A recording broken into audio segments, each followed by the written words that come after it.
صدق اللہ العظیم وبلغنا رسوله النبی الامین المدین المختار الکریم ونحن على ذلك لمن الشاہدین والشاکرین والحمد للہ رب العالمین۔ عزیزان ملت اسلامیہ، کو سننے اور سنانے سے قبل سب سے پہلے آئیے ہمارا آقائے نامدار، دونوں عالم کے مالک و مختار، شہنشاہ ذی وقار، سید المرسلین، طٰہٰ یاسین، شفیع المذنبین، راحت العاشقین، رحمت للعالمین،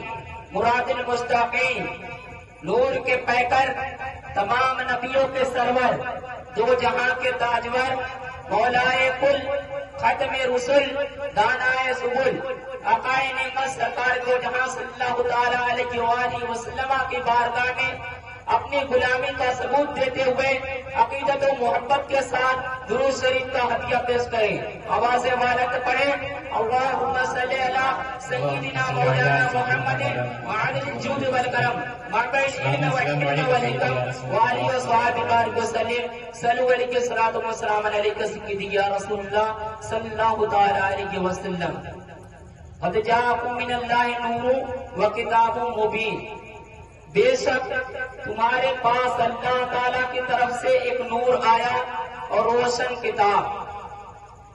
عزیزان ملت اسلامیہ، یہ ربیع النور کا مہینہ ہے، یہ نور والا مہینہ ہے۔ آج کے رسول سرکار اعلی حضرت مجددین و ملت الشاہ امام احمد رضا خان فاتح بریلوی رحمۃ الرضوان فرماتے ہیں، صبح طیبہ میں ہوئی بٹتا ہے بارہ نور کا، صبح طیبہ میں ہوئی بٹتا ہے بارہ نور کا، صدقہ لینے نور کا آیا ہے تارا نور کا، صدقہ لینے نور کا آیا ہے تارا نور کا، اور باغ طیبہ میں سہانا پھول پھولا نور کا، باغ طیبہ میں سہانا پھول پھولا نور کا، مست بوئے بلبلے پڑتی ہے کلمہ نور کا، مست بوئے بلبلے پڑتی ہے کلمہ نور کا۔ اور سرکار اعلیٰ حضرت فرماتے ہیں، چاند چھپ جاتا، چاند چھپ جاتا جدھر انگلی اٹھاتے مہد میں، چاند چھپ جاتا جدھر انگلی اٹھاتے مہد میں، کیا ہی چلتا تھا اشاروں پر کھلونا نور کا، کیا ہی چلتا تھا اشاروں پر کھلونا نور کا۔ میں گدا تو بادشاہ بھرتے پیالہ نور کا، نور دن دونا کراتے ڈال صدقہ نور کا۔ اعلیٰ حضرت فرماتے ہیں، تیری نسل پاک میں ہے بچہ بچہ نور کا، تو ہے عین نور تیرا سب گھرانہ نور کا، تو ہے عین نور تیرا سب گھرانہ نور کا۔ برادران ملت اسلامیہ، جس آیت کریمہ کی تلاوت کرنے کا شرف میں نے حاصل کیا ہے، رب تبارک و تعالیٰ اس آیت کریمہ میں اپنے محبوب دانائے غیوب نور کے پیکر تمام نبیوں کے سرور دو جہاں کے تاجور سلطان پیروکار صلی اللہ تعالیٰ علیہ وسلم کو صاف طور پر نور فرمایا ہے، اور جمہور مفسرین اور ائمہ کرام اور محدثین اعظام نے اس کی تصریح فرمائی ہے کہ نور سے مراد نبی آخر جمع صلی اللہ تعالیٰ علیہ وآلہ وسلم ہے، اور کتاب مبین سے مراد قرآن مجید ہے۔ اور رب تبارک و تعالیٰ نے قرآن مقدس میں اپنے محبوب کو نور فرمایا، اور تقوی و طہارت، ولایت و روحانیت والے ائمہ کرام و مفسرین اعظام نے اپنے اقوال و بیانات سے نبی آخر جمع نبی آخر جمع صلی اللہ تعالی علیہ وسلم کو صاف طور پر نور ظاہر و ثابت کیا ہے۔ اور آقا کریم صلی اللہ تعالی علیہ وسلم کے نور کو رب تبارک و تعالی نے سب سے پہلے پیدا فرمایا، اس سے پہلے کوئی چیز نہیں تھی۔ سرکار اعلیٰ حضرت فرماتے ہیں، وہ جو نہ تھے تو کچھ نہ تھا، وہ جو نہ ہو تو کچھ نہ ہو، جان ہے وہ جہان کان کی، جان ہے تو جہان ہے، جان ہے تو جہان ہے۔ اور نور کے تعلق سے، پیدائش کے تعلق سے، نور کی پیدائش کے تعلق سے آقا کریم صلی اللہ تعالیٰ علیہ وسلم خود فرماتے ہیں، اول ما خلق اللہ نوری، یعنی اللہ تعالیٰ نے سب سے پہلے میرے نور کو پیدا فرمایا۔ 20 کتب احادیث کس میں ہے کہ رب تبارک و تعالیٰ نے خالق کائنات فقر موجودات میں سب سے پہلے نبی آخر جمع صلی اللہ علیہ وآلہ وسلم کے نور اقدس کو پیدا فرمایا، پھر پوری کائنات کو اسی نور کے ذریعے وجود بخشا۔ آسمان، زمین، چاند، سورج، تمام انبیاء و اولیاء اسی نور کے پردہ ہے، یعنی عکس ہے اور حقیقت محمدی سب کا منشا۔ اور رسول کریم صلی اللہ تعالی علیہ وسلم فرماتے ہیں میں اس وقت بھی نبی تھا جب آدم علیہ السلام آب و گل کی منزلیں طے کر رہے تھے۔ فارسی کا جملہ، آپ مانے ہوتا پانی، گل مانے ہوتا ہے مٹی۔ آب و گل کی منزلیں طے کر رہے تھے، یعنی مٹی اور پانی کے درمیان تھے۔ پتلا بھی آدم علیہ السلام کا تیار نہیں تھا۔ نبی اکرم صلی اللہ تعالیٰ علیہ وسلم فرماتے ہیں میں اس وقت بھی نبی تھا جب آدم علیہ السلام آب و گل کے درمیان تھے، یعنی اللہ تعالیٰ نے سب سے پہلے نبی اکرم صلی اللہ تعالیٰ علیہ وآلہ وسلم کو نبوت عطا فرمائی۔ اگرچہ آپ کا ظہور سب سے آخر میں ہوا، اگرچہ آپ کا ظہور سب سے آخر میں ہوا۔ عزیزان ملت اسلامیہ، کچھ لوگ ربیع الاول کا انکار کرتے ہیں، کہتے ہیں یعنی آقا کریم صلی اللہ تعالی علیہ وسلم کی ربیع الاول پر جو ولادت میں خوشی منائی جاتی ہے، محفلوں کا انعقاد ہوتا ہے، جھنڈے لگائے جاتے ہیں، گلیاں سجائی جاتی ہے، لائٹوں سے مجلسوں کو منور کیا جاتا ہے، ہر طرف رونق ہی رونق ہوتی ہے۔ کچھ لوگ اس کے انکار کرتے ہیں، منکر ہوتے ہیں کہ یہ بدعت ہے،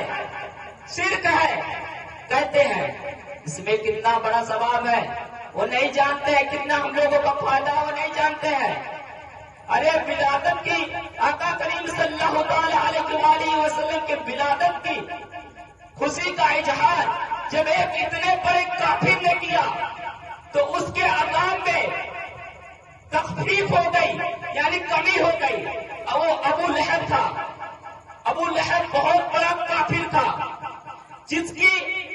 قرآن صراحت کے ساتھ مذمت فرماتا ہے، یعنی قرآن نے جس کی صراحت کے ساتھ مذمت فرمائی ہے۔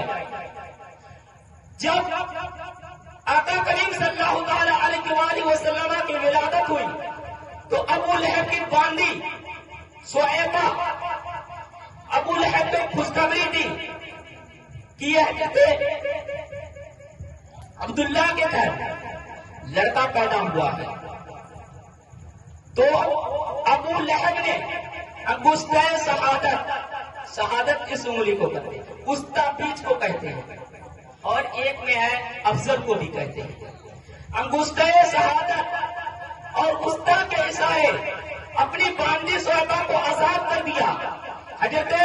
عباس رضی اللہ تعالیٰ عنہ فرماتے ہیں کہ ابو لہب کی وفات کے بعد، اس کے مرنے کے بعد میں نے ابو لہب کو خواب میں دیکھا اور اس سے خیریت پوچھی، اس کا حال دریافت کیا۔ ابو لہب کہتا ہے، ابو لہب نے کہا میں سخت عذاب میں گرفتار ہوں، مبتلا ہوں، لیکن دوشنبہ کی سخت، یعنی دوشنبہ کی رات عذاب میں تخفیف ہو جاتی ہے۔ اس کی وجہ یہ ہے کہ جب صحابہ نے، میری باندی نے آقا کریم صلی اللہ تعالی علیہ وآلہ وسلم کی ولادت کی خوشخبری مجھے سنایا تو میں نے اسے انگشتہ شہادت اور وسطی کے اشارے آزاد کر دیا، جس کا ثمرہ مجھے یہ ملا، جس کا صلہ مجھے یہ ملا کہ دوشنبہ کے ساتھ عذاب میں تخفیف ہو جاتی ہے۔ ان دونوں انگلیوں کے درمیان سے مجھے کچھ پانی چوسنے کو مل جاتا ہے، جس سے راحت مل جاتا ہے، جس سے راحت محسوس کرتا ہوں۔ سبحان اللہ، سبحان اللہ، بے شک بے شک۔ یہ بات نہیں کو سمجھ میں آئے گی، جو عاشق ہوں گے، جو گہرے عاشق ہوں گے ان کو نہیں سمجھ میں آئے گی۔ اس سے شاعر نے کیا خوب پڑھا ہے، عشق ہو تو عشق کا مطلب سمجھ میں آئے گا، عشق ہو تو عشق کا مطلب سمجھ میں آئے گا، ان کا رتبہ جاہلوں کو کب سمجھ میں آئے گا، عشق ہو تو عشق کا مطلب سمجھ میں آئے گا، ان کا رتبہ جاہلوں کو کب سمجھ میں آئے گا۔ میرے مانو مصطفیٰ سے عشق کر لو، اتنا اس میں کتنا فائدہ ہے تب سمجھ میں آئے گا، اس میں کتنا فائدہ ہے تب سمجھ میں آئے گا۔ عشق کلندر کو پوری کرتا ہے، عشق کلندر کو پوری کرتا ہے، عشق پوشیدہ داؤں کو چلی کرتا ہے، عشق کلندر کو پوری کرتا ہے۔ ہے، عشق پوشیدہ دعوت کو جلی کرتا ہے۔ اگر دل میں پیار ہو محمد کا، اگر دل میں پیار ہو محمد کا، قسم خدا کی عشق پاگل کو ولی کرتا ہے، قسم خدا کی عشق پاگل کو ولی کرتا ہے، قسم خدا کی عشق پاگل کو ولی کرتا ہے، قسم خدا کی عشق پاگل کو ولی کرتا ہے۔ اور اس محفل میں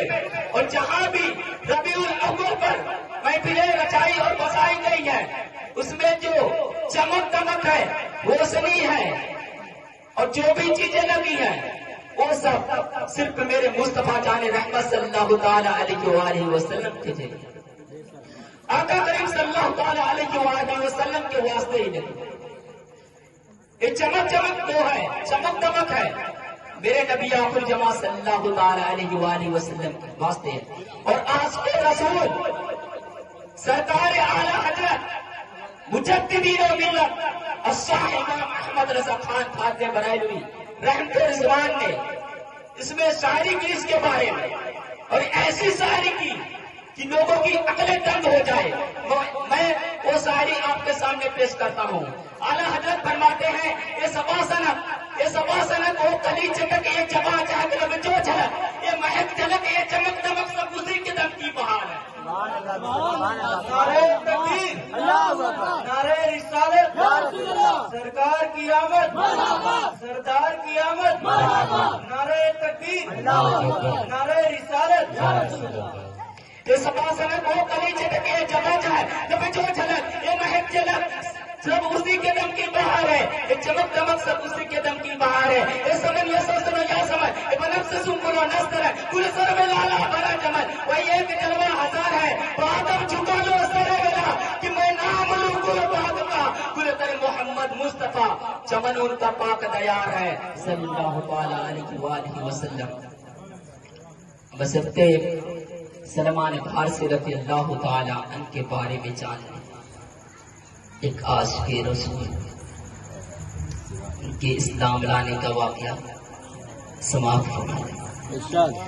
حضرت سلمان فارسی رضی اللہ تعالی عنہ ایک مجوسی تھے، یعنی آگ کو پوجنے والے تھے، زردشت اس کا خدا ہوتا۔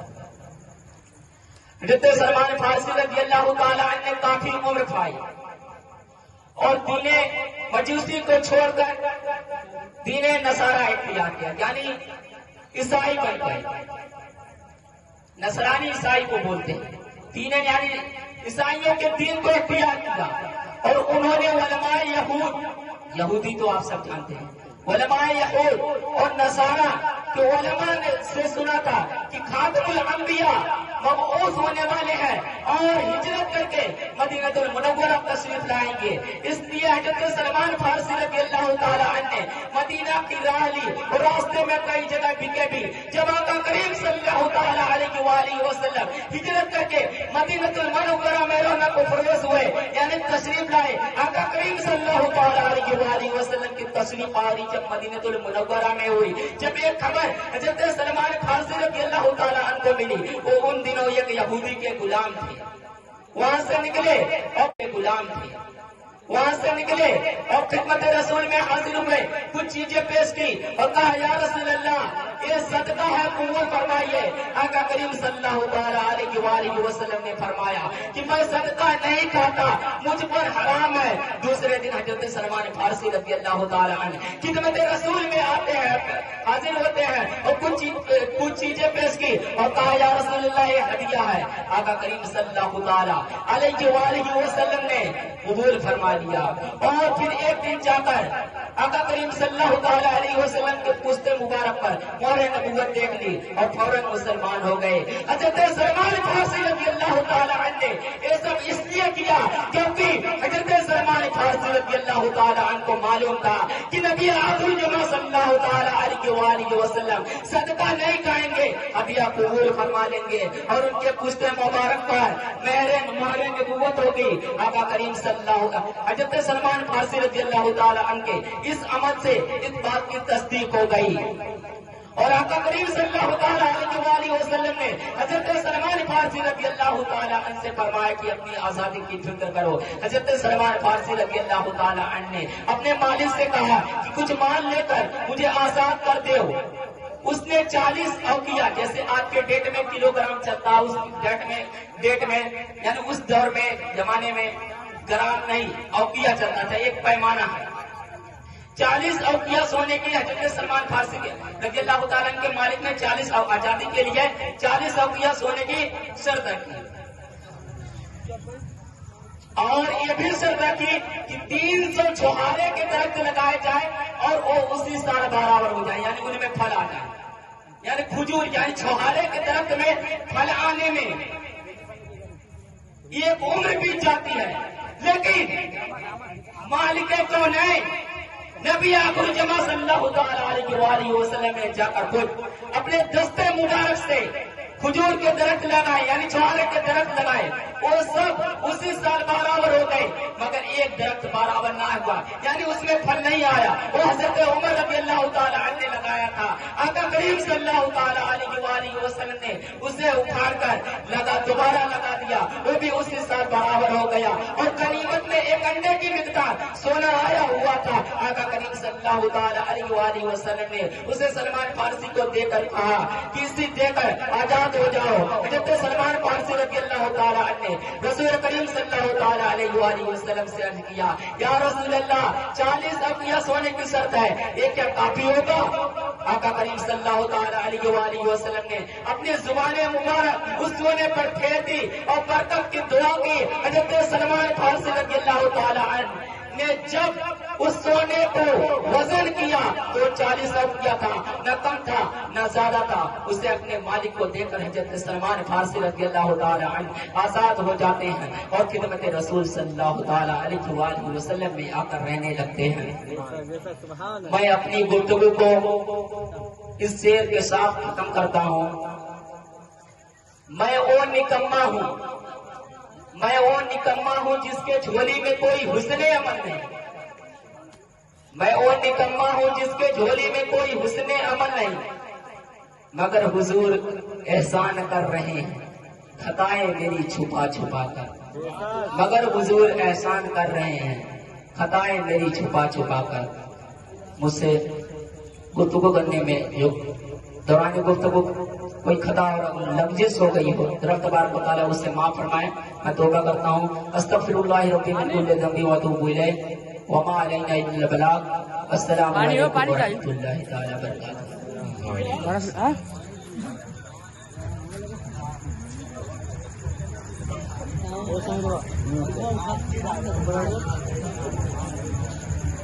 وبرکاتہ۔ تمہارے دل میں نبی کا خیال ہے کہ نہیں؟ تمہارے